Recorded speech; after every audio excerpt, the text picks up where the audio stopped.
Hello, good morning, welcome back to Aggressive Mastery. This is gamedev Micah, and I wanted to do a small follow-up today on our last live stream with a couple questions that were in the chat.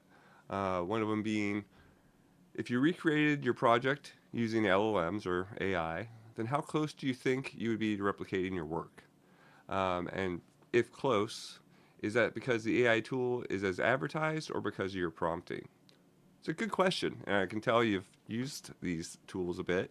And what you're asking there is how much do I let the AI fill in the blanks between what I tell it, and I try to make that completely null or not happen at all by using excessively detailed prompts.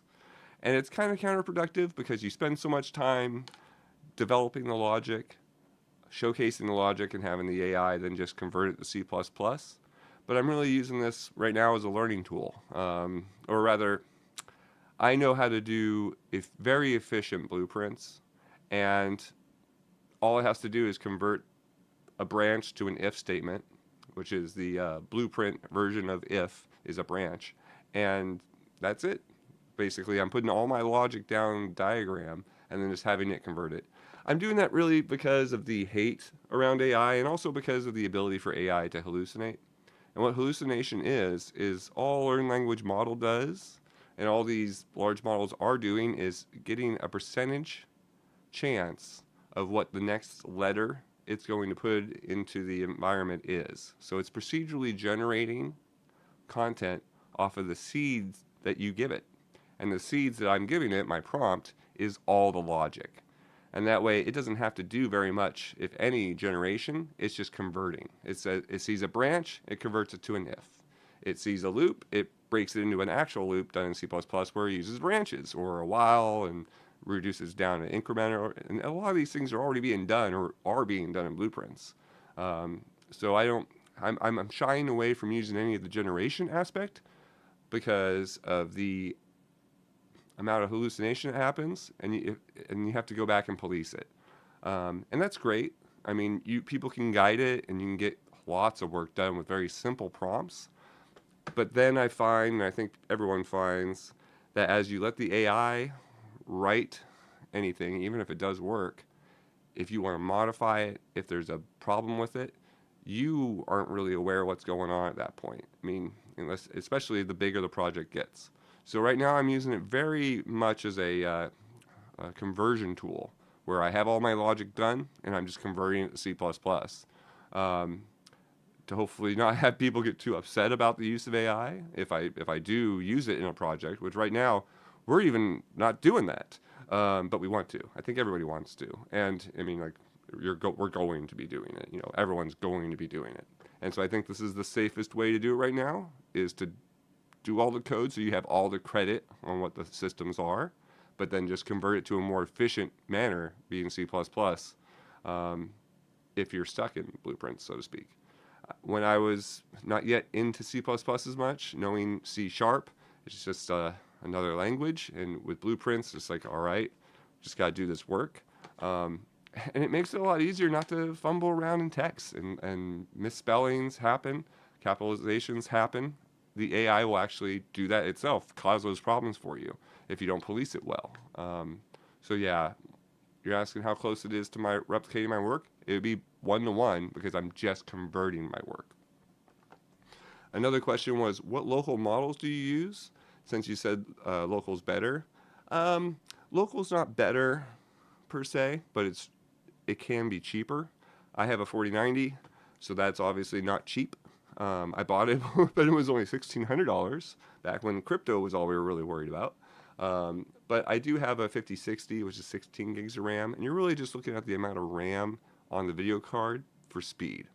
These models can run on your system's RAM itself, not even have a video card. It's just going to run significantly slower, make less tokens.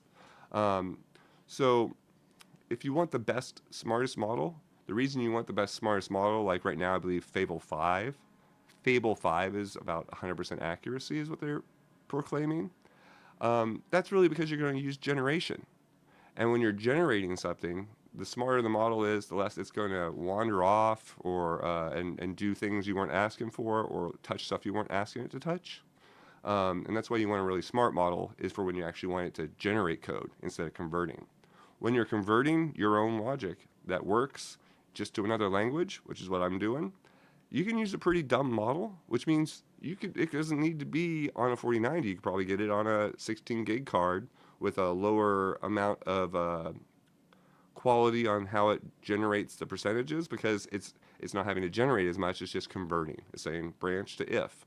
Converting from branch to if you could do with a spell checker, which is basically what I think of LLMs are in this use case, is a intelligent spell checker. It'll help you convert from one language to the other, period. So what do I use? I'm using Google, Ollama is a visual interface, like a chatbot you can use, but it slows down the tokens you generate. So I'm using a command line only version of Ollama, which is just llama.ccp. You can go to GitHub, and I put these links in the description, and download precompiled binaries for the Llama CPP program, which is it can run on any Linux or Windows. Going with the command line interface tool to load up your models and run them, it's faster. It's like 20 or 30% faster. And so why wouldn't you want to just use the fastest one? Because after all, once we launch llama.ccp, we're connecting it to Visual Studio and a client chatbot to actually look at all the code. And so it just sits in the background. So use the most efficient program to sit in the background, which is llama.ccp or C++.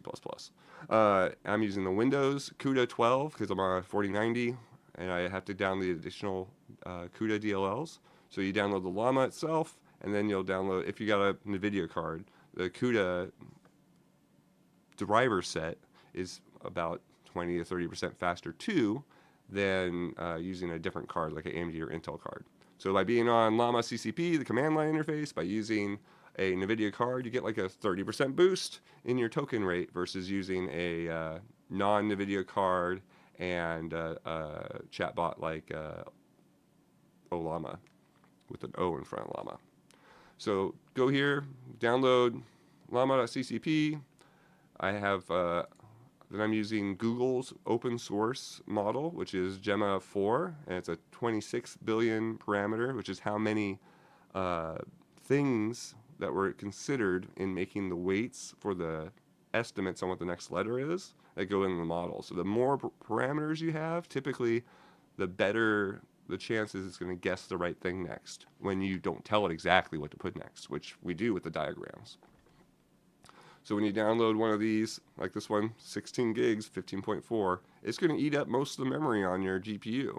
And then you're going to use your system memory to store the interference, which is that context window. So you're going to load your whole model up on your video card, and then if it doesn't fit, it's going to eat some of your RAM, and then you're going to use the RAM's interface or space to talk to the model. And if you run out of RAM, it's going to start using a page file on your hard drive. Your hard drive's the slowest one, besides going over a network.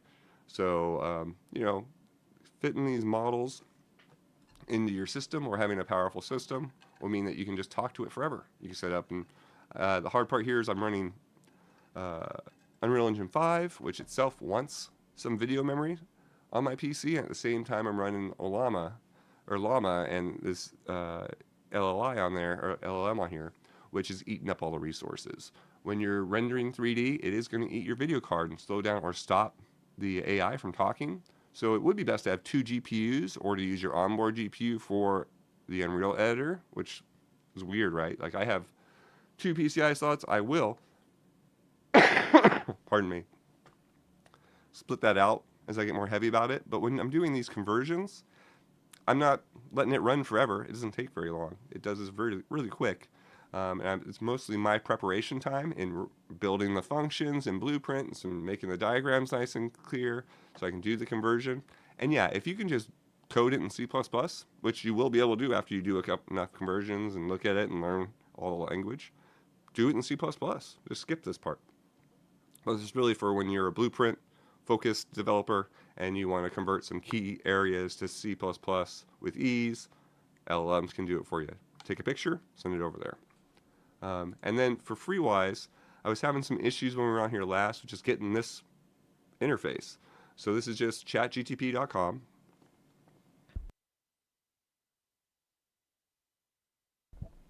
if you come here and just paste in your blueprint, and then tell it the parameters like, hey, please create me a blueprint function library. And I'll say, please create me a blueprint function library in C++, exposed and usable by C++, by blueprints, which is called my C++ library. I'm sorry for my spelling. For an Unreal Engine 5.6 project, I want to convert this picture of a blueprint function call into a call. My example call with the variables listed on the right side pass in as references. And what that means is that rather than creating a new variable when we call that function, we want to go ahead and use a pointer to grab the variable out of blueprints that was created and modify that from C++.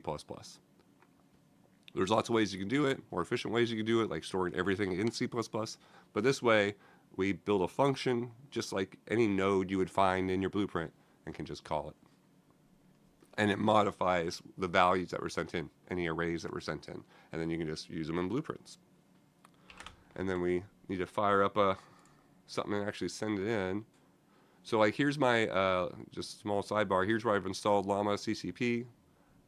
You have you basically execute it via command line. And so here's what my current command line looks like. And this is kind of there, that's bigger that way. I have the Llama server. I have the model here defined. I have a port. And with this port stuff is host right here. This key will make it so it will only accept connections from the same computer. 127.0.0.1 is your local computer only. And then there's some other pieces in here about window sizes, and this is your context window, and like your batch sizes for talks, how many threads my computer has, how much RAM it has to fit it in there, what model. These things are all tunable, and this is for my specific PC. So you'll want to make sure this all fits on yours and use some default values and scale it out. If you have a 64 gigs of RAM and a 4090, this may be what you, and a Intel 12900KF, a 16-core processor, this may be what you want to configure. It works for me. But it does use a lot of space. You could probably trim it up a lot more. So it's like when I launch that, you'll see it just fires it off here into a prompt. It's going to go ahead and start populating my memory. I'll show you that too. And you can see here the GPU. Well, actually, I think I have to talk to it for that to happen. Actually, let's talk to it. So I use here we're in instead of using Visual Studio, there's another Visual Studio IDE created by Microsoft called Visual Studio Code. They really kept them far apart. And what you do is you can come in here, you pick your folder if you want. So like, I think it was over here. I have a lot of hard drives. I think it's a 5.7 there. All right. So I just select a folder where a project is, and that sort of lets it know. I trust the author, where some code is, and now this can be exposed to my chatbot over here. You can see some prior stuff going on. Continue, codex, Klein, I think kilo code. These are all just other little chat interfaces to connect to Llama, which is running back here. And here you can see I've selected Gemma 4 down here. I think, no. What's going on here? Is that it? It must be. Instant and thinking. I'll try thinking. So, hello. Let's see here. You need to sign in, so that's not it. Klein? I thought I was using... Okay, here we go. I thought I was using this, though.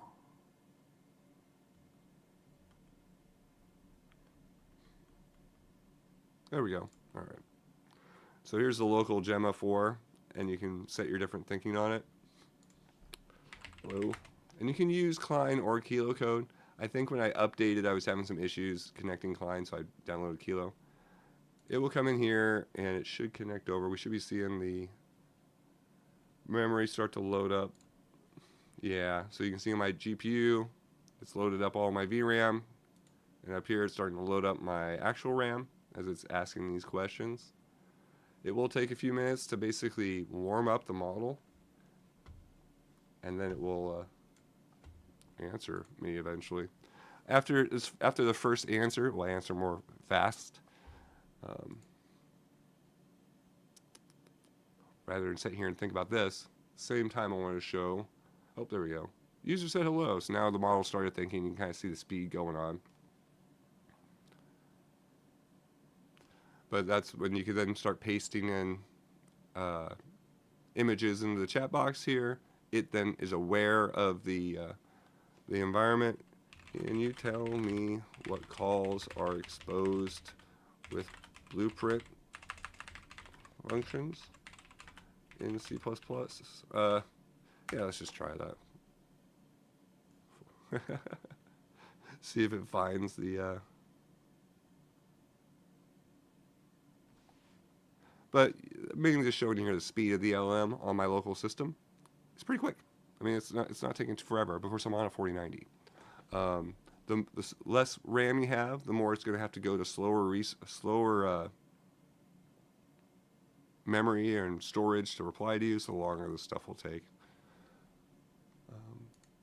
But that's a lot of setup. I want to sort of show how it could work here. So in Windows, or just in a website, going to ChatGPT, not logging in, I'm logged out. I'm asking it to create the same thing. I want to go ahead and open up that project so I can actually copy in something to hit convert.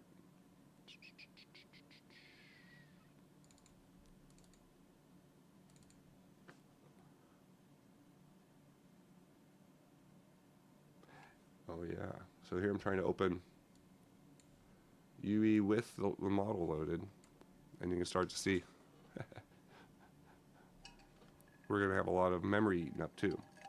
So that's the problem with, sort of the problem with having it locally is that the bigger model means it's smarter.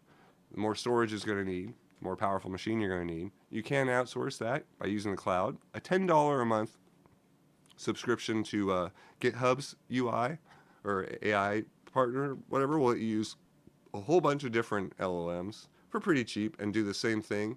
And they're better quality than trying to use the free one on the internet or even these local ones, if you're not doing this one-to-one conversion for sure. So let's see, open this up. Take this call here. Select my piece so I can see the different variables. Yeah. And so what this basically does is go through a loop. And so we can see how it converted the loop for us. Copy. I'm using Snipe. And I'll go in here. Pop. Now I just hit Control V, pasted that image in, which looks like this. I'm going to say, please create me a blueprint function library exposed to blueprints, which is called my CPP library for Unreal 5.6 project. I want to convert this picture of a blueprint function into a call for that library, which I can then use in blueprints. Variables listed on the right side of this image are passed in as a reference and should allow reference. So let's do that. Please show me the header and body files in total with needed included libraries. Libraries. Let's see what happens here. So it's defining what happens in the screenshot, which is great. So it iterates over object count, which is all of our transforms that are coming in. Reading instances from a static mesh, generates a random offset if we're outside the respawn distance, selects one axis, and checks. Well, it should select, so it says one axis, and we're looking at hopefully all the axes, so we'll see if it caught that. Applies a random offset, uses a scale value to rescale it, and writes the modifications out. So let's see here. Here's our H file, which is just going to be the beginning. Let's see, we got a call, scrape ISMs and rescale as a reference to a transform array. It's got our int for our object count as a pointer to our ISM component, which is the blueprint ISM component, so that's good. And it's got our respawn distance. And it does have a constant scale. So we'll see if that worked out versus the reference. We don't modify the scale, so it should be fine, but we'll see. And then we come down to C++. It did include the needed library to actually modify ISM, so that's good. It should help. We have our same structure here for the startup. It's looking to see if we have an ISM component, or else it's going to cancel out, so that's good. It's seeing if we have an object count, or it's going to cancel out. That's good. It transforms that set number object count. Now this here makes me think it's resizing the array rather than leaving it at the current size. So that's work that doesn't need to happen, but it put it in here. It then goes through each int that we passed in, because we're just passing in the size of the actual arrays count rather than the having it grab it into this for loop, and it's going to go ahead and loop through them all, set a transform to that instance, find out if that transform instance, if the component get instance, if it's able to get the instance, it will continue, otherwise it will exit out. So if it doesn't have that value, get the location of that instance is what it's trying to do as a location. So we're going to get that. That's good. So X, Y, and Z. And then it's going to do a constant for random floats. So it's kind of looking here like the logics might not be correct. If B use X, random. If B use Y. So yeah, it didn't convert it right. So what it's going to do here is it's going through and it's generating randoms, which it might not need to do after it gets the location. Constant F vector absolute location, get absolute. B bool. Yeah, so the logic didn't convert right on this one. So this wouldn't work like I want it to. It'd be incorrect. It would probably randomly put stuff back.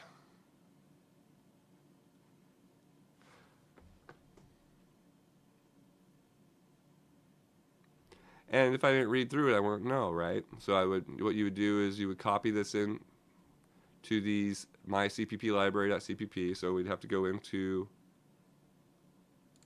client here and make new files within your source folder. And I would just tell the AI to make the files for me too.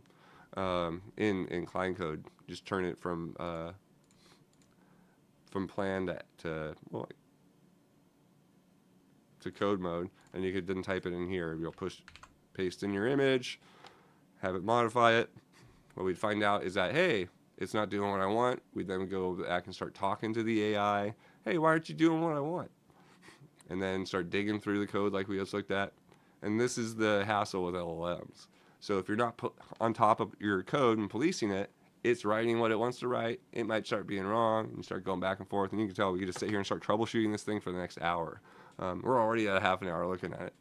So the way to try to prevent that as much as possible is to basically fully prompt out what you want. At that point, when you're fully prompting out what you want and telling everything, like, hey, here's how from after this in this loop, go to the next thing, and like here's this diagram, it should match. Ask me questions to make sure these diagrams just match. You end up basically spending more time than you would if you just wrote C++.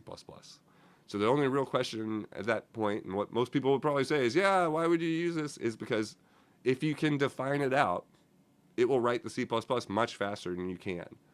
So if you can define it out right, but if you can do it yourself and you are cool getting in there and just typing it all out yourself, you'll get it done faster too. So for me, I'm using it as a conversion. I have a whole bunch of blueprints done already. And so as I go through and clean that up, make these little functions and can just use the AI to do a one-to-one conversion and prompt it out. I'm finding out, I'm battling back and forth on if I just recode the whole thing in C++, which is a big ask to start, or if I just do it in small bits, which I do, then I can use the AI to just do small bits. But it's a hassle, but it does let you be in that other world. In a few years, we should be able to get to the point where, and it might be what Fable 5 is because I haven't used it yet. It just came out recently. It's supposed to be 100% accuracy. So that means, if that's true, which it can't be, but if it's true, then you could do where these mistakes are, should be going away. It should be able to read the diagram. It should be able to generate anything, know what the logic is, look through the whole blah, blah, blah, do all that stuff.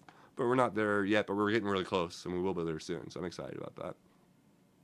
All right, well, good luck. Sorry this isn't perfect. I just wanted to get in here and put another little stream out and sort of talk about what I'm using. And, really it's upsetting me. Ran into a problem right there because now I got to, the logic's incorrect. But you can see it generated all this. And if you ask it to generate stuff, it will make thousands of lines of stuff. But if you don't go through and look at it like this, you don't know what's messing up or what's not working or what's going on in there, how to modify it. You can ask it to go summarize this, add more notes in, and all that type of stuff. And you're kind of code deving with AI, which, is a cool place to be for solo devs for sure. But whenever people are telling me they're letting loops go and they're doing all this stuff, I'm like, all right, sounds like you're probably battling what I'm just showing right here, little things, trying to make it better, do all this stuff, and then like you're wasting a bunch of time and a bunch of resources, which is exactly what the cloud providers want you to do. So, Anthropic, Google, anyone that's having a service to you, they want you to use tokens. They want you to be in here trying to make this work and turn it around because everything you're doing is a dollar sign, unless it's local, which is my 4090 here. It costs a lot of dollar signs to get it there, but I can screw around with this in Klein code in this llama and not have to worry about the bill coming from Anthropic. And as thank goodness these things are being leaked and different countries are competing on AI, then we can get better local models like this to run on my local system, and I can also keep anything I develop myself because a lot of the stuff they're going to go ahead and try and scrape back into their systems and make games with or make software with. IP rights and stuff like that are going to have a bunch of issues coming up, or already do, obviously. So yeah, be careful out there and be specific, and you can use this stuff to do one-to-one conversions. And when I do this for myself, I do put more time into putting the picture in there, to finding out, basically I'll walk through the logic in text so that the diagram's really just reinforcing whatever I told the LLM. But then you get like a couple paragraphs for something like this in English. You get this diagram that I made, and I kept my pins all nice and pretty and trying to make sure I got all my spacing here. So and I do it in 4K, so you get like 4 times more space. So you use a bigger picture. It works fine with the LLM. But it's all work. It's all work to convert stuff. And also I use, like we saw in the last video stream, go through and use Unreal Insights. Make sure that you're converting a busy area rather than the entire thing, because you're not going to see any real benefit unless you're in a loop that's being ran over 100 times. Or, well, something like that. All right, thanks for tuning in. Hope to see you at Unreal Fest next week. Man, it's going to be a wonderful event. And I know I'm going to see a whole bunch of people at it. Will be good to see you again. It's my 3rd time going to Unreal Fest. I'm just looking to to hang out, sit down, talk, see what everyone's looking to do over the next year. Hopefully find some partnerships and build some stuff with you.